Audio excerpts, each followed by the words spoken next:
And we've been experiencing in Zambia floods, droughts, and just extreme weather. So when the weather comes in where the land is dry, we're looking at a situation where the water tables really go down. And for a family to survive, we all need water for anything. I think yesterday I don't know where I was talking to in the kitchen. I was like, I think Scotland has the best water in the whole world because I could actually just go and draw water from the tap and just drink. We don't do that home. We don't do that. At least I have to boil the water or I have to buy bottled water. So we're looking at a situation. What I'm talking about is in an event where the land is dry for a very long time. We're able to just share a video to you to just show you how sometimes the lands get really dry. We're looking at a situation where a woman will still,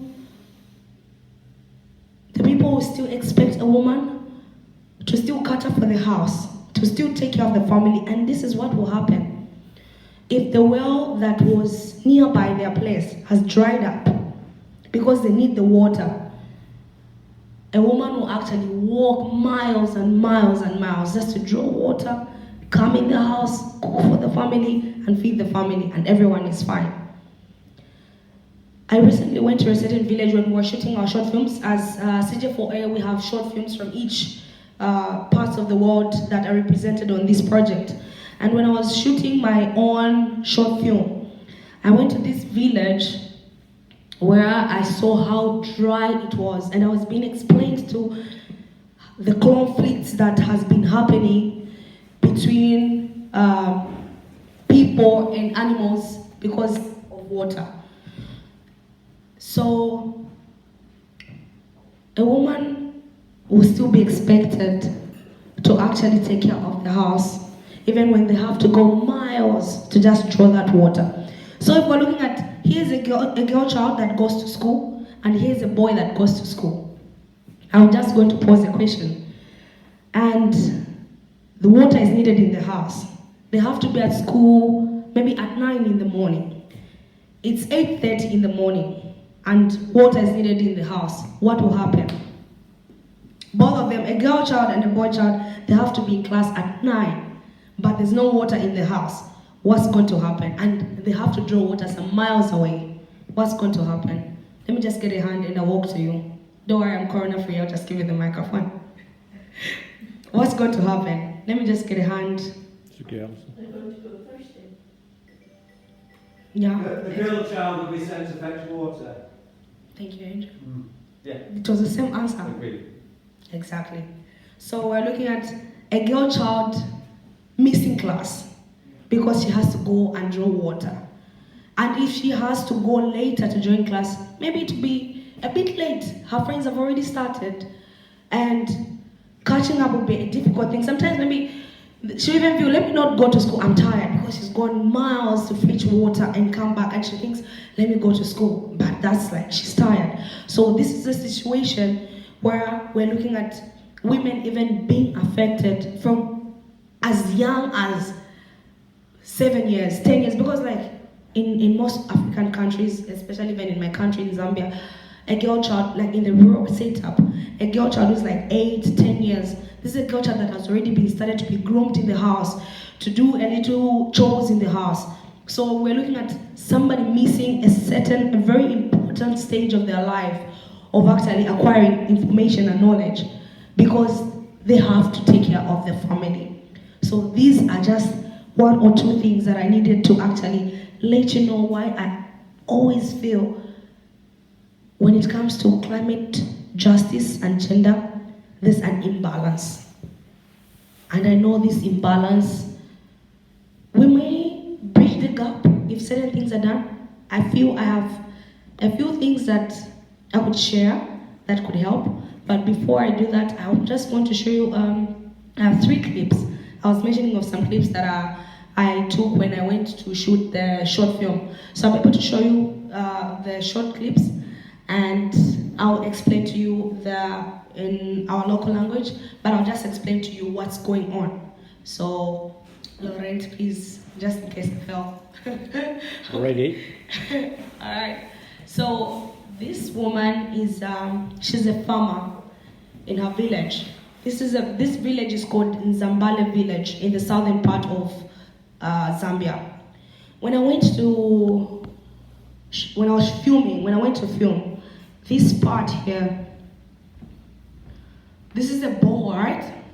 Yeah, this is a borehole. And this part, there are animals behind. And a little in front like that, there's a school that has a lot of school-going children. Unfortunate part, one water source, this same water source here. So let me just play it, then I'll be able to just explain to you what's going on here. And I also want you to notice the level of water that's coming from the borehole, how low the level of water is.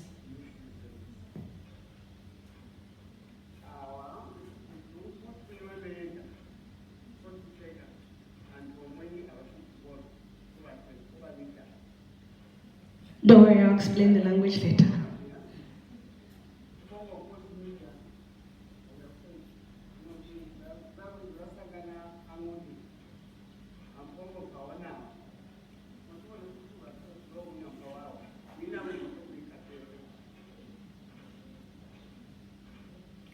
So this woman is actually explaining to me, she was saying, this water source here, we share a lot, not just people, but also animals.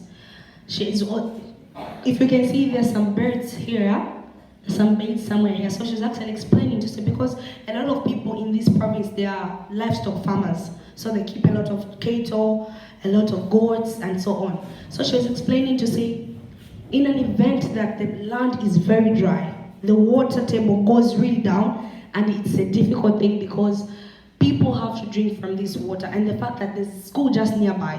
So there are a lot of school children that will come to drink water from this borehole.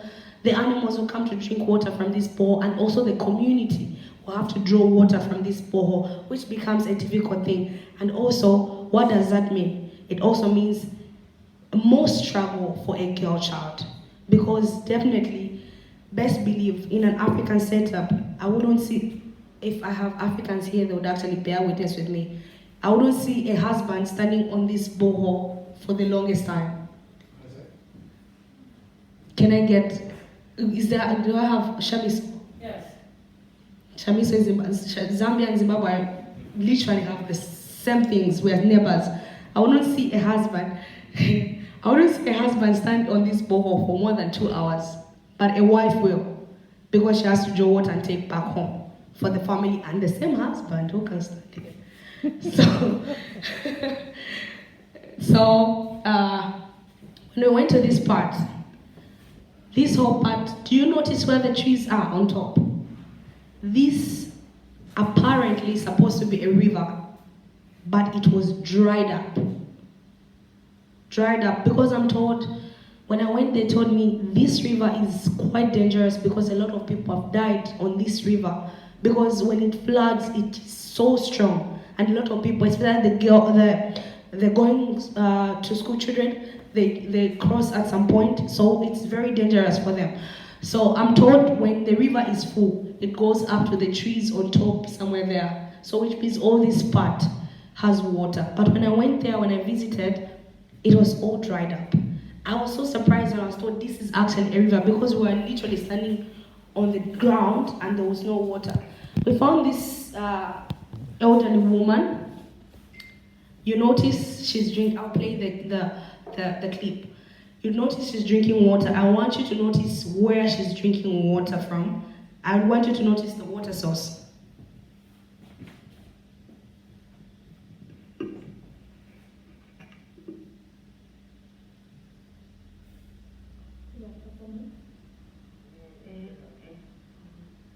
Do you see that?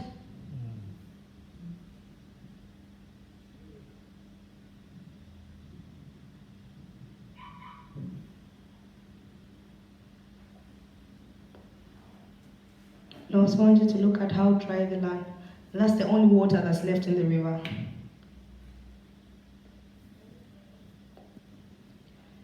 And imagine this line of water. That's the same water that that woman came from the community. She came to draw water for drinking. If you notice, there's a small bottle, right? She actually came to draw water that she can actually take at home. And that's an older, elderly woman, because when I actually met her, I noticed she was alone. And I was filming my short film, and I had to walk up to her and found out what she was doing. She said, I've come to draw water for drinking at home. And with a very small bottle that was down there. And when I noticed the water source, I personally was so hurt and touched, because luckily I'm like, at least where I'm coming from, I can get some water from the tap, and maybe I may take advantage of that, not knowing there's somebody that actually drinks this water, and they have to go to an extreme and get this water. And as usual, I found a woman, and obviously that water was not just for her, but for the whole family. And that's an elderly woman. You can actually tell she's somebody who is above 60, above 70. Elderly woman. Not because she can't stay home, she can, but she still has to take care of her family, even in her old stage. So that's one of the things that I actually found. And let me just play this. This is what I had actually found her doing the moment I just got there.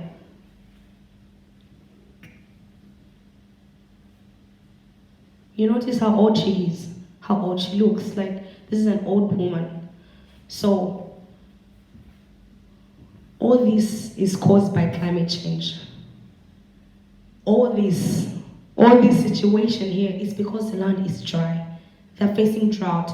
It would have been a whole different thing if they had water sources. They had water source nearby their homes. But because of climate change, the damages that we have made ourselves, it has actually gotten to this part. And the thing is, I was told, one thing they actually explained to me is that it's really funny how this part changes. When it rains, it floods. Like their fields, and these most of them, they're farmers. So they're telling me when it rains, it actually floods so much, it actually kills their animals, their crops are damaged. And when it's dry, it's super dry that it gets to the point whereby animals and people, they have to fight for the little water source that's there. And they're going to now think, who's going to drink the water? The animals, we need our animals to be fit because they help us in a lot of ways, and we eat them later. But they also think the people actually really need the water. So that's the conflict that's there. So I needed to show you these two clips. It was a deliberate, I didn't even make an appointment to say, oh, let me find the women at the river, because I stay way far away, a different province. It took about 8 hours drive to go to this village from where I am. And when I got there, I actually found women that were actually trying to draw water. And also just made me realize just how women are being affected a lot by climate change. Because at the end of the day, we still have to feed our families, we still have to take care of our families. Then let me quickly go to the other point before I invite Shamiso, our colleague from Zimbabwe, to just come and share one or two things. The other thing, for example, in Zambia, we have a lot of farmers. And the small-scale farmers, most of them are women. For the large-scale farmers, you'll find a lot of them. Just a few women are actually really doing well in this business, in the sector of farming, like big-scale farmers where they're making big monies. But for the small-scale farmers, you're looking at women that will just plant vegetables that they go and sell at the market, plant small things that they sell at the market. We find it's the women. If you go, when you went to Zambia today, you went in the marketplace where they sell vegetables, you just find women. You just find women that are actually seated there. Some, they don't even sell from the markets, they sell in the streets, different kinds of vegetables. And when we look at crops, when crops are destroyed, either by floods or by drought, it all still goes back to the woman. Because if that woman didn't need to sit in the street to sell the vegetables, she would have been in the house. So meaning when she doesn't have where to get even those vegetables from the farmers, even if herself she grows the vegetables, it will mean that no income for her. And let me share one secret with all of you. In Zambia, they always say, when you're buying vegetables, please buy from a woman who's selling on the street. Don't buy in bigger markets. This is what they always say. And the reason is this. They always say, when you find a woman in Zambia selling vegetables, even the smallest table, like they're just greens, small greens, maybe peppers, onions, and tomatoes, you find that this woman has taken maybe 4 of her children up to university, like from that, just selling vegetables. And that is true. I have women in Zambia, like a lot of them, because of maybe not having an opportunity to get an education when they're young, so they end up just being fighters. They just end up, trying so hard to make money. They do this and that. You find all the time. It's like right now in Zambia. I don't know about in a few other African countries. You find a child has gone up to varsity. The mother doesn't even have any type of education.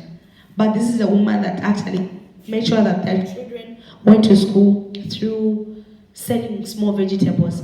But you can imagine a situation where all the crops are destroyed with drought, with floods, or just in Zimbabwe they experienced a cyclone, really like a recent thing. So we're looking at the end of the day, still it's going back to women. I personally feel, like I said, I'll share a few things that I personally feel, if they're taken into consideration, we might just try at least and bridge the gap, so that we get to a point where we don't look at gender at the end of the day when it comes to climate justice. Because, Laurent, do you think the way climate change affects me is different from the way it affects you? Oh, really? Yeah.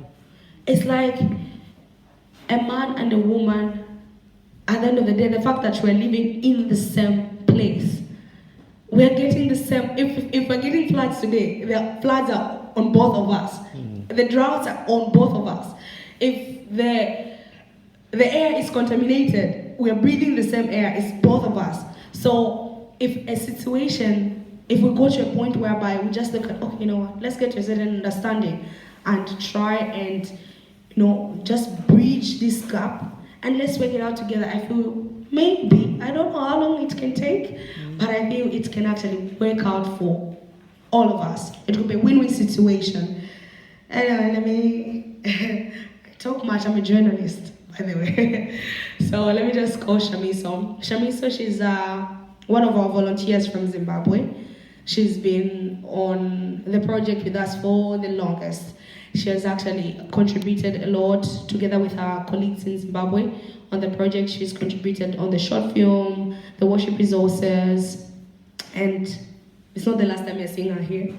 She'll actually come through again. So I've called Shamiso to come through. I realized that Zambia and Zimbabwe are almost the same. I know this was a perspective from Zambia, but when you look at Zambia and Zimbabwe, we're just neighbors, like really neighbors. So most of how we get affected by climate change is practically the same. To some extent, there's some similarities. So I'll just give a chance to Shamiso to just share a few things, how climate change has actually affected Zimbabwe, and also just look at the climate justice and the part of gender, the Zimbabwean perspective. Hi.